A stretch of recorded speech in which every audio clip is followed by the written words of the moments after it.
어둠이 짙게 드리운 2032년 서울의 밤. 화려한 네온 사인과 홀로그램 광고가 넘실 때는 네오 서울의 마천루들은 인간의 오만함을 과시하듯 하늘을 찔렀지만 그 그림자 아래 구도심에 낡은 다세대 주택 한 구석, 박서준 28세의 골방은 다른 시간 속에 존재했다. 싸늘한 공기, 여러 개의 모니터에서 뿜어져 나오는 푸른빛, 그리고 키보드를 두드리는 소리만이 방 안의 유일한 생명체였다. 프리랜서 프로그래머이자 그림자 세계에서는 닉스라는 이름으로 더 알려진 화이트 해커. 그의 창백한 얼굴 위로 복잡한 코드들이 쉴 새 없이 흘러내렸다. 며칠 밤낮을 매달린 끝에 그는 정부가 야심차게 추진 중인 통합 디지털 아이디 시스템 KID의 보안 취약점을 발견했다. 단순한 호기심 혹은 해커로서의 오만한 도전 의식이었을까? 시스템 깊숙한 곳으로 파고들수록 불길한 예감이 그의 심장을 조여왔다. KID는 단순한 신분증을 넘어 개인의 모든 것을 기록하고 통제하려는 거대한 괴물의 촉수처럼 보였다. 그의 오른쪽 손목에 희미하게 남은 오래된 흉터가 뜨끔거렸다. 아버지의 부당한 해고, 사회적 매장, 거대 시스템 앞에서 무력했던 개인의 절규가 어린 그의 뇌리에 화인처럼 새겨져 있었다. 젠장! 나지막한 욕설과 함께 서준은 마른 세수를 했다. KID 시스템은 완벽한 유토피아를 약속하는 듯 보였지만 그 이면에는 전체주의적 통제의 악몽이 도사리고 있었다. 그때 암호화된 다크웹 쪽지 하나가 그의 모니터 한 구석에 깜빡였다. 윤지수 박사를 기억하라. 그녀가 남긴 마지막 경고를 찾아. 윤지수 박사. KID 시스템의 핵심 개발자 중 한 명이었으나 한 달 전 의문의 교통사고로 사망한 인물이었다. 심장이 거세게 뛰기 시작했다. 이것은 더 이상 해커로서의 유희가 아니었다. 거대한 음모의 냄새 그리고 외면할 수 없는 진실의 부름이었다. 서준은 유일하게 마음을 터놓는 대학 동기 강하나에게 연락했다.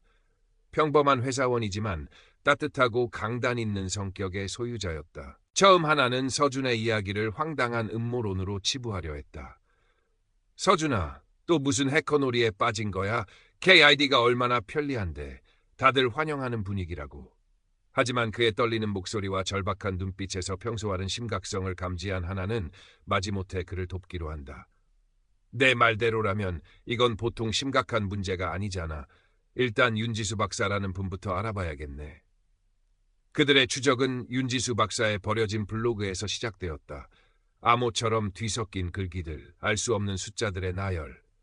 서준은 밤새 그녀의 디지털 흔적을 파고들었고 하나는 오프라인에서 그녀의 지인들을 수소문했다. 그들의 움직임은 이미 KID 시스템 구축 및 운영 총괄 책임자인 국가정보전략처 최태석 처장의 레이더망에 포착되어 있었다. 최태석은 깔끔한 외모와 냉철한 카리스마 뒤에 KID를 통해 완벽한 사회 통제를 구축하려는 야망을 숨긴 인물이었다. 그에게 서준은 시스템의 안정성을 저해하는 버그이자 불순분자일 뿐이었다. 박서준, 닉스라, 재미있는 벌레가 기어들어왔군. 최태석은 서준의 프로필이 뜬 모니터를 보며 비릿한 미소를 지었다. 즉시 그의 지시가 하달되었고 서준의 KID는 기능이 정지되기 시작했다. 대중교통 이용 불가, 금융거래 차단, 인터넷 접속 제한. 서준은 순식간에 디지털 유령 신세가 되었다. 최태석은 서준의 아버지가 과거 내부 고발로 인해 어떻게 사회에서 매장되었는지 잘 알고 있었다. 그는 서준에게도 똑같은 절망을 안겨주려 했다. 하나의 자취방 라면 국물로 끼니를 때우며 서준은 절망감에 휩싸였다. 역시 내가 뭘 할 수 있겠어. 아버지가 그랬던 것처럼 나도 결국. 그의 목소리가 떨렸다. 하나는 그런 서준의 손을 꽉 잡았다. 포기하지 마, 서준아. 네가 옳다고 믿는다면 끝까지 가봐야지. 내가 있잖아. 하나의 따뜻한 격려에 서준은 다시 한번 용기를 냈다. 그의 눈빛이 다시 날카롭게 빛나기 시작했다. 그들은 윤지수 박사가 평소 즐겨 찾던 폐서점의 특정 책 속에 마이크로 SD카드를 숨겨두었다는 단서를 찾아냈다. 최태석의 감시를 피해 폐서점으로 향하는 길은 험난했다. 정체불명의 차량이 그들을 미행했고 KID에 등록되지 않은 구도심의 좁은 골목길을 통해 겨우 따돌릴 수 있었다. 먼지 쌓인 폐서점, 약속된 책 속에서 그들은 마침내 손톱보다 작은 SD카드를 찾아냈다. 하지만 안심하기는 일렀다. SD카드에는 강력한 암호가 걸려 있었다. 서준이 자신의 아지트로 돌아와 암호 해독에 매달리는 동안 최태석이 보낸 해커들의 사이버 공격이 시작되었다. 디도스 공격, 시스템 침투 시도. 서준은 자신의 모든 방어벽을 가동하며 필사적으로 맞섰다. 하나의 도움으로 외부 네트워크를 차단하고 몇 시간의 사투 끝에 그는 마침내 암호를 해독하는 데 성공했다. 파일이 열리는 순간 서준과 하나는 숨을 삼켰다. 그 안에는 KID 시스템의 추악한 진실이 담겨 있었다. 윤지수 박사의 마지막 기록이었다. KID는 단순한 신분증이 아니다. 이것은 파놉티콘이다. 모든 시민은 24시간 감시당하고 데이터는 중앙 서버로 전송된다. 생체 정보, 온라인 활동, 소비 패턴, 감정 변화까지. 이 모든 정보는 K스코어라는 사회 신용 점수로 환산되어 개인의 삶 모든 영역을 통제한다. 교육, 취업, 금융, 복지, 심지어 인간관계까지. 낮은 K스코어는 곧 사회적 죽음을 의미한다. 나는 괴물을 만들었다. 이 시스템은 편리함이라는 이름으로 인간의 자유와 존엄성을 갉아먹을 것이다. 누군가 이 기록을 본다면 부디 막아주길 바란다. 영상이 끝나고 방 안에는 무거운 침묵만이 흘렀다. 서준은 주먹을 불끈 쥐었다. 그의 눈에는 분노와 함께 형언할 수 없는 슬픔이 어렸다. 아버지의 절망이, 윤지수 박사의 마지막 절규가 그의 가슴을 후벼 팠다. 이걸 세상에 알려야 해. 그의 목소리는 낮았지만 단호했다. 하나는 말없이 고개를 끄덕였다. 그녀의 눈에도 두려움과 함께 결연한 의지가 서려 있었다. 하지만 어떻게? 모든 언론은 이미 최태석과 정부의 통제하에 KID의 장밋빛 미래만을 떠들고 있었다. 서준은 수배자로 낙인 찍혔고 그들의 목소리를 들어줄 곳은 어디에도 없어 보였다. 시간은 속절없이 흘러 KID 시스템의 전국 공식 오픈 기념식이 코앞으로 다가왔다. 대통령과 최태석을 비롯한 정부 고위 관료들이 총출동하고 전 세계로 생중계될 예정이었다. 서준에게는 이것이 마지막 기회였다. 그는 하나의 도움을 받아 기념식 생중계 시스템에 침투하여 KID의 진실이 담긴 영상을 송출할 계획을 세웠다. 불가능에 가까운 작전이었지만 다른 선택지는 없었다. 행사 당일 네오 서울의 중심부에 위치한 KID 타워는 축제 분위기로 들떠 있었다. 화려한 조명, 웅장한 음악, 그리고 시스템의 완벽함을 찬양하는 목소리들. 서준은 구도심의 허름한 PC방 구석에서, 하나는 행사장 근처의 작은 카페에서 각자의 역할을 수행하며 숨 막히는 작전을 시작했다. 최태석은 서준의 움직임을 손바닥 보듯 꿰뚫고 있었다. 국가정보전략처의 사이버 보안팀 레드셀이 철통 같은 방어벽을 치고 서준의 침투를 막아섰다. 서준의 모니터에는 쉴 새 없이 경고창이 뜨고 시스템은 그의 IP를 역추적하기 시작했다. 시간은 촉박했고 매 순간 피가 마르는 듯한 긴장감이 흘렀다. 서준아, 5분 남았어. 레드셀이 내 위치를 거의 특정한 것 같아. 하나의 다급한 목소리가 이어폰을 통해 들려왔다. 서준은 입술을 깨물었다. 그의 손가락이 신들린 듯 키보드 위를 질주했다. 바로 그때 하나의 교란 작전이 시작되었다.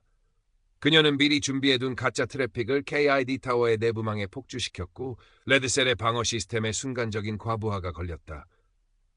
지금이야. 서준은 그 찰나의 빈틈을 놓치지 않았다. 마지막 암호화 키를 입력하자 생중계 시스템의 제어권이 그의 손안에 들어왔다. 그는 준비해둔 윤지수 박사의 폭로 영상을 송출하기 시작했다. 행사장의 대형 스크린과 전국으로 송출되던 대통령의 축사가 갑자기 끊기고 윤지수 박사의 초췌한 얼굴이 화면을 가득 메웠다. KID는 파놉티콘입니다. 행사장은 순식간에 아수라장이 되었다. 최태석의 얼굴이 일그러졌고 그는 고함을 치며 상황을 수습하려 했다. 하지만 영상은 몇 분 만에 강제로 중단되었다. 서준의 PC방 문이 거칠게 열리며 검은 양복의 사내들이 들이닥쳤다. 서준은 마지막 힘을 다해 영상 파일과 KID 시스템의 핵심 취약점 정보를 익명의 클라우드 서버로 업로드한 후 키보드에서 손을 뗐다. 그의 입가에 희미한 미소가 걸려 있었다. 서준은 현장에서 체포되었다. 그의 폭로는 짧았지만 그 파장은 거대했다. 정부와 최태석은 이를 반사회적 해커의 악의적인 시스템 교란 시도이자 가짜 뉴스로 규정하고 KID 시스템을 예정대로 강행했다. 하지만 이미 수백만 명이 윤지수 박사의 절규를 목격했고 사람들의 마음속에는 의심의 씨앗이 뿌려졌다.